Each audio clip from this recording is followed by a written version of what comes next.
Okay cool. Next topic क्या है? Principle of reversibility. Principle of reversibility क्या होता है? देखो, लाइट रे क्या कर रही है? जब रिफ्लेक्शन हो रहा है तो एक मीडियम से दूसरे मीडियम में ट्रेवल कर रही है, एक मीडियम से दूसरे मीडियम में ट्रेवल कर रही है। मान लो ये एयर है आपका, ये वाटर है, ठीक है, ये ग्लास है, ठीक है। तो यहाँ पे लाइट रे इंसिडेंट हुई तो फिर क्या होगा? इसे ऐसे सीधे सीधे जाना था पर नहीं जाएगी, रिफ्लेक्शन हो जाएगा। फिर यहाँ रिफ्रैक्शन हो जाएगा, फिर इंसिडेंट होगी वाटर पे, फिर रिफ्रैक्शन होगा, फिर रिफ्लेक्शन होगा। ऐसे मल्टीपल रिफ्रैक्शन क्या होते जाएंगे? यहाँ पे होते जाएंगे, ठीक है। तो यहाँ पे अगर मैं सबका रिफ्रैक्टिव इंडेक्स निकालूं, देखो यहाँ पे रिफ्रैक्टिव इंडेक्स क्या हो जाएगा? Refractive index of air with respect to water. यहाँ पे रिफ्रैक्टिव इंडेक्स कितना हो जाएगा? Refractive index of water with respect to glass, ठीक है, ठीक है। तो यहाँ पे रिफ्रैक्टिव इंडेक्स क्या हो जाएगा? Refractive index of glass with respect to air. ये फिर एयर आ गई यहाँ पे, ठीक है। तो प्रिंसिपल ऑफ रिवर्सिबिलिटी क्या कहती है? सारे रिफ्रैक्टिव इंडेक्स को अगर अपन मल्टीप्लाई करेंगे, A mu W into W mu G into G mu A, तो ये किसकी इक्वल आएगा? 1 के इक्वल आएगा। इसे क्या बोलते हैं? इसे बोलते हैं प्रिंसिपल ऑफ रिवर्सिबिलिटी। क्लियर? इसी प्रॉपर्टी को क्या बोलते हैं? Principle of reversibility. Clear? Yes ma'am. Yes ma'am. ठीक है। अगर आपके मल्टीपल रिफ्लेक्शन होते जा रहे हैं तो जब सबको अपन सबसे निकालेंगे रिफ्रैक्टिव इंडेक्स और उसको मल्टीप्लाई करेंगे तो अपन को क्या मिल जाएगा? अपन को 1 मिल जाएगा, जैसे कि अपन निकाल के देख सकते हैं। यहाँ पे अगर मैं इसे क्या ले लूं? आर नहीं, एंगल ऑफ इंसिडेंस ले लूं। ये क्या है मेरा? एंगल ऑफ इंसिडेंस है आई, तो ये क्या हो जाएगा? R1 हो जाएगा। अब ये देखो, ये MN नॉर्मल है, कितना एंगल बनाएगी? 90 डिग्री एंगल बनाएगी। अब ये M डैश N डैश भी तो नॉर्मल है, ये भी 90 डिग्री बनाएगी। इसका मतलब ये दोनों पैरेलल लाइंस हुई, पैरेलल लाइंस हुई तो यहाँ पे Z रूल लग सकता है, Z रूल लग सकता है तो ये भी एंगल कितना हो जाएगा? R1 हो जाएगा। दो पैरेलल लाइंस है, Z रूल लगा सकते हैं, एंगल इक्वल होगा, ये भी R1 हो गया। अब देखो यहाँ पे मैं स्नेल्स लॉ लगा देती हूँ, यहाँ पे ना फर्स्ट वाले के लिए मैं स्नेल्स लॉ लगा दूंगी, तो मेरा म्यू कितना हो जाएगा?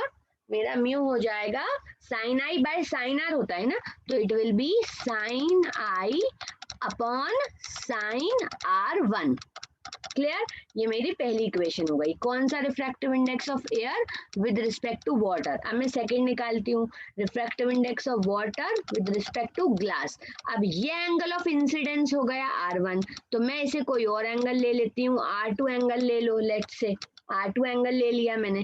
फिर स्नेल्स लॉ लगाएंगे तो साइन आई, इस बार एंगल ऑफ इंसिडेंस कितना है? R1 है, divided by angle of refraction कितना है? R2 है।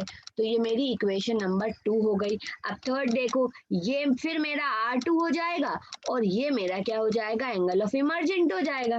Clear?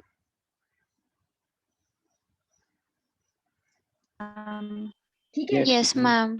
Refractive index of glass with respect to air, तो it will be sine R2 divided by sine E, angle of emergent. और हमें मालूम है एंगल ऑफ इमर्जेंट किसकी इक्वल होता है? एंगल ऑफ इंसिडेंस की इक्वल होता है। तो मैं यहाँ पे क्या लिख सकती हूँ? साइन आई लिख सकती हूँ। ये मेरी क्या हो गई? इक्वेशन नंबर थर्ड हो गई। अब देखो, इन सबको मल्टीप्लाई करेंगे, अगर इन सबको मल्टीप्लाई करें तो क्या हो जाएगा? A mu W into W mu G into G mu A is equals to क्या है? फर्स्ट वाला केस क्या आ रहा था अपना? Sign i by sine R1, तो it will be sine i by sine R1। Second वाला क्या आ रहा था? सेकेंड वाला आ रहा था sign R1 by sine R2, और थर्ड वाला क्या आ रहा था? साइन R2 बाय साइन आई। सारे कुछ एक दूसरे से कैंसिल हो जाएंगे, साइन आई कैंसिल हो गया, R1 R2 कैंसिल हो गया और R1 R1 कैंसिल हो गया। ठीक है, तो ये किसकी इक्वल आ गया अपने? 1 के। इसको क्या बोलते हैं? इसको बोलते हैं प्रिंसिपल ऑफ रिवर्सिबिलिटी। अच्छा, ये तो मैंने 3 के लिए ले लिया था, अगर ऐसे ही अपन 2 के लिए लिखते, ठीक है, 2 के लिए लिखते तो कैसे हो जाता? सिंपल अगर मैं लिखना चाहूँ तो it will be μ1 into μ2 is equals to 1, तो μ1 किसके इक्वल हो जाएगा? 1 बाय μ2 के। क्लियर? ठीक है, ये न्यूमेरिकल में बहुत काम आता है। ठीक है, जब एक रिफ्रैक्टिव इंडेक्स से दूसरे रिफ्रैक्टिव इंडेक्स को बदलना पड़ता है। आगे डेरिवेशन, रिफ्रैक्टिंग सरफेस के डेरिवेशन में भी काफी काम आता है। समझ में आया? क्लियर है? डाउट? Yes ma'am. ठीक है, इसे ये है, ये था क्या अपना प्रिंसिपल ऑफ रिवर्सिबिलिटी। अच्छा देखो, अभी हम कौन सी प्रॉपर्टी पढ़ रहे हैं? सबसे पहले हमने कौन सा फिनोमेना पढ़ा? Reflection of light. अभी हम रिफ्रैक्शन ऑफ लाइट पढ़ रहे हैं। Refraction sorry, refraction of light में हमने अभी देखा refraction of light through a prism. अब ऐसा ही आपका क्या होता है? Refraction of light through a glass slab. किसी ग्लास स्लैब में कैसा रिफ्रैक्शन होता है? ग्लास स्लैब कुछ ऐसा दिखेगा, रेक्टेंगुलर ग्लास स्लैब। ठीक है, अब इसमें कोई लाइट रे इंसिडेंट होगी तो एंगल ऑफ इंसिडेंस बनेगा, ये अपना एम एन नॉर्मल रे हो गई। फिर ये क्या हो जाएगी? रिफ्रैक्ट हो जाएगी। रिफ्रैक्ट होगी तो यहाँ पे लाइट रे कहाँ से? रेयरर मीडियम से कहाँ पे जा रही है? ग्लास का रहेगा या प्लास्टिक का रहेगा, तो रेयरर से डेंसर मीडियम में जा रही है। अब ये फिर लाइट रे में एक और बार रिफ्रैक्शन होगा तो इस बार ये कहाँ से जा रही है? ग्लास से एयर से जाएगी और फिर रिफ्रैक्शन आपका एक हो जाएगा। ठीक है, तो ये एंगल आई मिल गया, ये एंगल आर मिल गया, ये भी आपको एंगल आर मिलेगा, और ये कौन सा एंगल हो जाएगा आपका? इसे क्या कहते हैं? एंगल ऑफ इमर्जेंट कहते हैं। ठीक है, ये आपको मिल गया एम डैश एन डैश। ये था आपका क्या? Refraction through a glass slab. अब इसी में एक टॉपिक आता है लेटरल डिस्प्लेसमेंट या फिर लेटरल शिफ्ट। देखो, लेटरल डिस्प्लेसमेंट या लेटरल शिफ्ट मतलब क्या होता कि अगर यहाँ पे ये ग्लास स्लैब नहीं होता, देखो तो ये लाइट रे आपकी इंसिडेंट हुई थी, ये लाइट रे आपकी ऐसी ये इंसिडेंट हुई थी, ये लाइट रे, तो ये अगर ग्लास स्लैब नहीं होता तो ये ऐसे सीधे सीधे चली जाती। देखो मैंने ये डॉटेड लाइन से बनाया है। अगर ग्लास स्लैब नहीं होता तो लाइट रे ऐसे ही जाती है ना, राइट? Yes ma'am. हाँ, लेकिन क्या हुआ, क्योंकि यहाँ पे ग्लास स्लैब था किसी टी थिकनेस का, कोई ग्लास स्लैब था टी थिकनेस का, तो इसकी वजह से मीडियम बदला, मीडियम बदला तो रिफ्रैक्शन हो गया। रिफ्रैक्शन होने की वजह से लाइट ने ये पाथ फॉलो की। ठीक है, ये बात फॉलो की, फिर एक और बार रिफ्रैक्शन हुआ तो लाइट ने ये पाथ फॉलो की। अब यहीं पे एक टॉपिक आता है लेटरल डिस्प्लेसमेंट। देखो, लेटरल डिस्प्लेसमेंट मतलब कि ये जो ट्रू आपकी लाइन थी और ये जो अपना रिफ्रैक्शन के बाद जो अपन को पाथ मिलती है, इससे इसका ये जो परपेंडिकुलर डिस्टेंस है, इस परपेंडिकुलर डिस्टेंस को क्या बोलते हैं? लेटरल शिफ्ट या फिर लेटरल डिस्प्लेसमेंट। क्लियर? क्या बोलते हैं? लेटरल शिफ्ट या लेटरल डिस्प्लेसमेंट। जिसे किससे लिखा है? आर एल से लिखा है। आर एल आपका क्या हो जाएगा? एक्स। तो the perpendicular distance from the refracted line to the true line is called lateral displacement. Clear? Clear? Yes ma'am. इसके लिए अब फिर हम क्या करेंगे?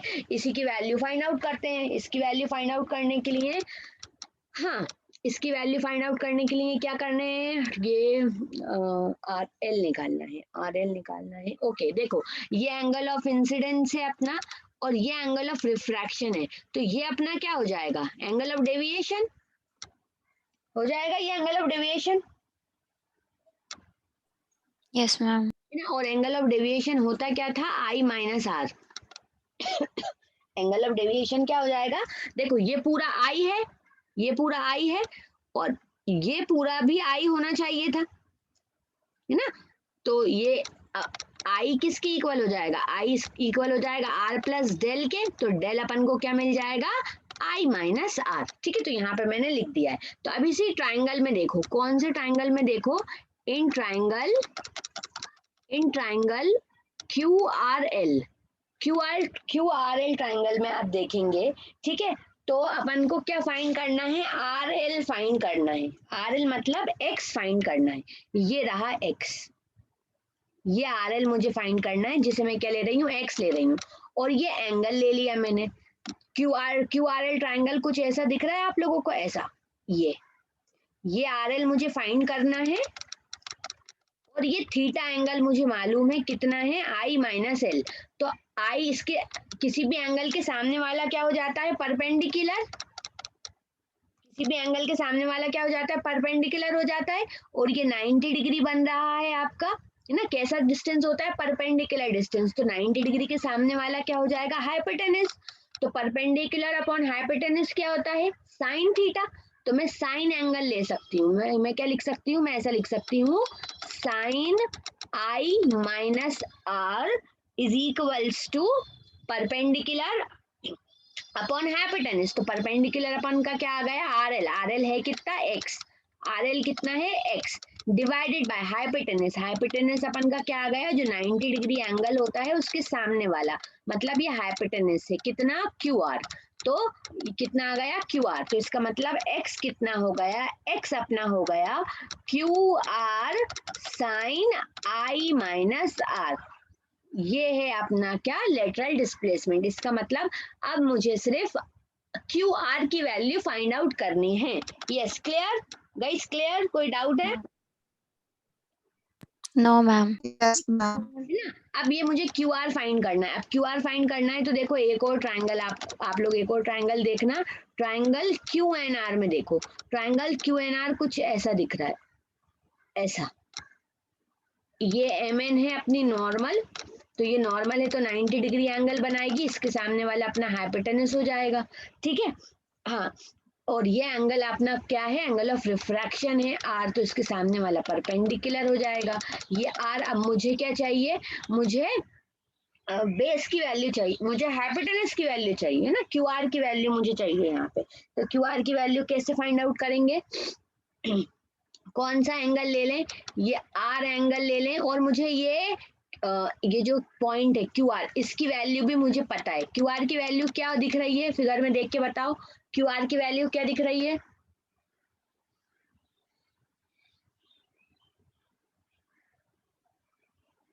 बताओ। पूरी क्यू आर की वैल्यू क्या दिख रही है, सॉरी क्यू एन की वैल्यू क्या दिख रही है,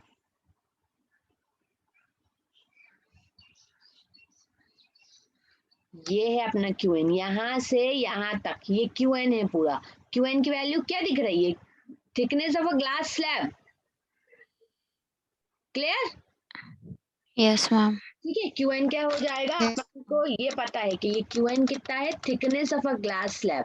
मतलब ये क्या है, बेस है, बेस पता है और हाइपोटेनस निकालना है। बेस पता है और हाइपोटेनस निकालना है, कौन सा एंगल ले सकते हैं, कॉस थीटा। तो कॉस थीटा मतलब कॉस आर।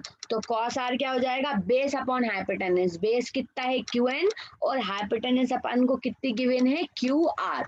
तो कॉस आर अपना कितना हो जाएगा, टी बाय क्यू आर। तो क्यू आर की वैल्यू चाहिए थी अपन को, क्यू आर की वैल्यू अपन को मिल गई कितनी, टी बाय कॉस आर। अब वो वही वैल्यू यहाँ पे पुट कर देंगे, यहाँ पे पुट कर देंगे। तो लेटरल डिस्प्लेसमेंट अपन का कितना आ गया, t by cos r sine i minus r. और साइन आई माइनस आर क्या होता है, अपना डेल होता है। तो एक तो फॉर्मूला मेरा फाइनल ये आ गया लेटरल डिस्प्लेसमेंट का, और एक और फॉर्मूला क्या आ जाएगा, t by cos r sine i minus r क्या